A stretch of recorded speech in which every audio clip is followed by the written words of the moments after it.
Hello everyone, आप सभी का स्वागत है आपके अपने चैनल जिसका नाम है अपना मंजिल और मैं हूँ स्मृति। आई होप आप लोग बहुत अच्छे होंगे, मैं भी बहुत अच्छी हूँ। तो ये मेरा डे 3 है चैलेंज का। मैंने 10 डेज़ का चैलेंज लिया है इंडियन पॉलिटी लक्ष्मीकांत जो है उसे कंप्लीट करने के लिए। लेट्स सी मैं 10 दिन बाद कंप्लीट कर पाऊँगी कि नहीं, लेकिन मैं बताना चाहूँगी कि काफ़ी ज़्यादा मेहनत लगती है कोई भी मतलब ऐसे चैलेंज लेने में। क्यों बोलिए? क्योंकि उतना टाइम ही नहीं बचता है मेरे पास, ठीक है। बहुत ज़्यादा मुझे मैनेजमेंट करना पड़ता है इस सारी चीज़ों का, ठीक है। कैसे मैं अपने टारगेट अपने गोल्स को पर डे कंप्लीट करूँ कि मैं 10 डेज़ में कंप्लीट कर लूँ। देखिए, आप अगर मेरे चैनल पे नए हो और आप पहली बार आज मेरे व्लॉग को देख रहे हैं तो प्लीज़ सब्सक्राइब कर दीजिए अपना मंजिल। एंड आई होप आपको भी आपका मंजिल ज़रूर मिले, ठीक है। और एक और इम्पॉर्टेंट बात मैं बोलना चाहूँगी कि चैलेंज हमें तब लेना चाहिए जब हम सोचते ना कि हमसे नहीं होगा। मुझे भी लग रहा था कि मुझसे नहीं होगा, मैं कैसे करूँगी, इसलिए मैंने ये चैलेंज लिया 10 डेज़ का कि मुझे 10 डेज़ में किसी भी तरह कंप्लीट करना है इंडियन पॉलिटी, ठीक है। और उसके साथ सिर्फ कंप्लीट करने से नहीं होता है, उसके साथ मुझे एमसीक्यूज़ भी सॉल्व करनी है। मैं आपको एक चीज़ बताती हूँ, जैसे मैंने पंचायती राज इंस्टीट्यूशंस और म्यूनिसिपैलिटीज़ वाली चीज़ जो कंप्लीट की थी, मैं उसमें ना एमसीक्यूज़ भी सॉल्व कर रही थी। तो पता है क्या होता है, हम थोड़े-थोड़े वर्ड्स से कंफ्यूज हो जाते हैं और मेरा क्वेश्चन 2-3 रॉन्ग भी हो गया। तो इससे पता चलता है कि हमें जब हम पढ़ते हैं ना, सिर्फ पढ़ने से कुछ भी नहीं होता। हमें ना एमसीक्यू सॉल्व करनी चाहिए, और एमसीक्यूज जितने आप सॉल्व करो ना उतना अच्छा है। इतनी क्लैरिटी होती है चैप्टर्स की।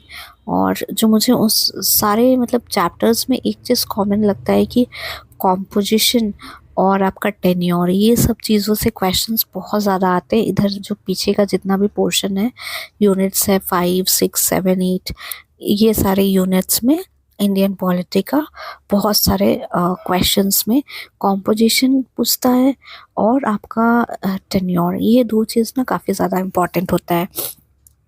और मैं बता रही हूँ आपको, मैं एमसीक्यू सॉल्व की हूँ तो मुझे उससे पता चल रहा है कि मैं कंफ्यूज हो जा रही हूँ, ठीक है। क्योंकि एक तो वर्ड्स इधर उधर हो जाते हैं ना, मतलब कहीं पे कोई रिपोर्ट सबमिट करना है, तो जैसे नेशनल कमीशन फॉर एससीज एसटीज ऐसा कुछ हुआ चैप्टर, तो उसमें अगर आप रिपोर्ट सबमिट कर रहे हो तो किसको सबमिट कर रहे हो, एनुअल रिपोर्ट किसे दे रहे हो। तो बहुत जगह पे कहीं पे सेंट्रल गवर्नमेंट है, कहीं पे प्रेसिडेंट है। तो ये छोटी छोटी जो चीज़ें हैं ना, बहुत ज़्यादा कन्फ्यूजन क्रिएट करती है।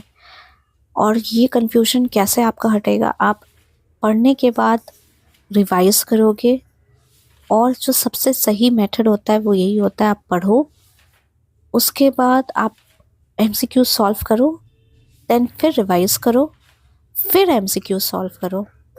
एमसीक्यू सॉल्व करना एकदम मत भूलिएगा, चाहे वो प्रीवियस ईयर क्वेश्चंस हो या फिर normal MCQs. Previous year questions तो करने ही करने हैं, वो आप किसी भी टाइम पे नहीं छोड़ सकते हो।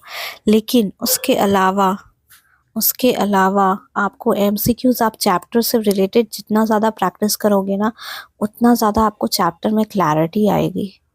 मैं सच बता रही हूँ, मुझे जब मैंने पढ़ लिया तो मुझे लगा हाँ मुझे याद है।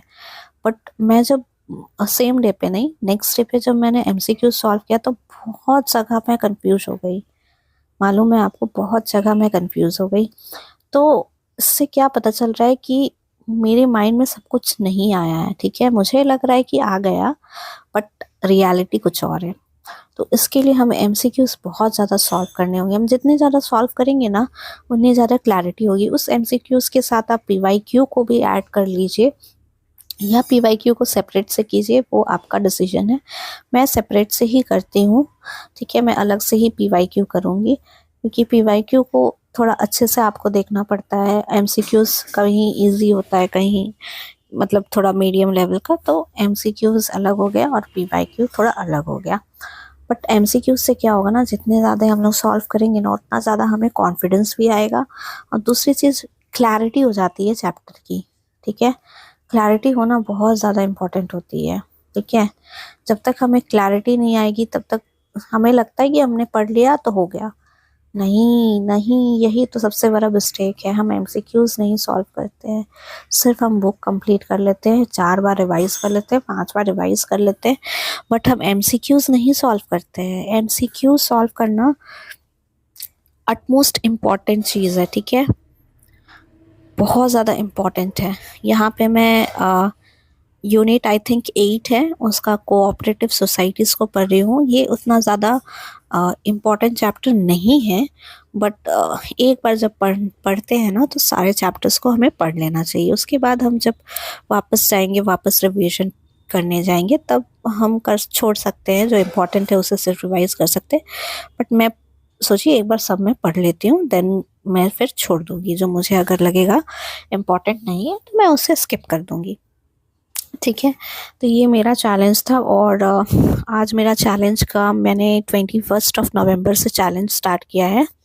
आज हो गया आपका 26 नवंबर, ठीक है। और सॉरी मैं बीच में व्लॉग्स नहीं ला पाई हूँ, ठीक है। ये है 26 नवंबर, और ये जो मैंने शूट किया है वो ये 26 नवंबर का नहीं है व्लॉग, ये है आपका 23 नवंबर। तो मैं बहुत ज़्यादा पीछे व्लॉग शूट कर पा रही हूँ, मतलब पोस्ट कर पा रही हूँ। मैंने शूट किया हुआ है बट मुझे एडिट करने का एक्चुअल में टाइम नहीं हो रहा है, क्योंकि जब आप पढ़ना सीरियसली चालू करते हो ना तो ये सब चीज़ों के लिए टाइम नहीं बचता, बहुत मुश्किल से निकालना पड़ता है। क्योंकि ऑलरेडी जिसके पास बहुत कम टाइम हो तो उन लोगों के लिए ये सब टाइम निकालना बहुत मुश्किल हो जाता है, एडिट करना, फिर पढ़ाई से रिलेटेड, पढ़ाई को स्किप करके ये सब करना। तो मैं इसीलिए व्लॉग नहीं डाल पा रही हूँ। तो मैंने 21 नवंबर से चालू किया है, और 26 नवंबर हो गया है आज, लेकिन ये जो व्लॉग है ये 23 नवंबर का है, ठीक है। तो मैं सारे व्लॉग्स शूट की हुई हूँ, तो मैं उसे पोस्ट कर दूँगी, ठीक है। यहाँ पे मैंने टाइमर लगाया है कि मैंने कितना कंप्लीट किया है।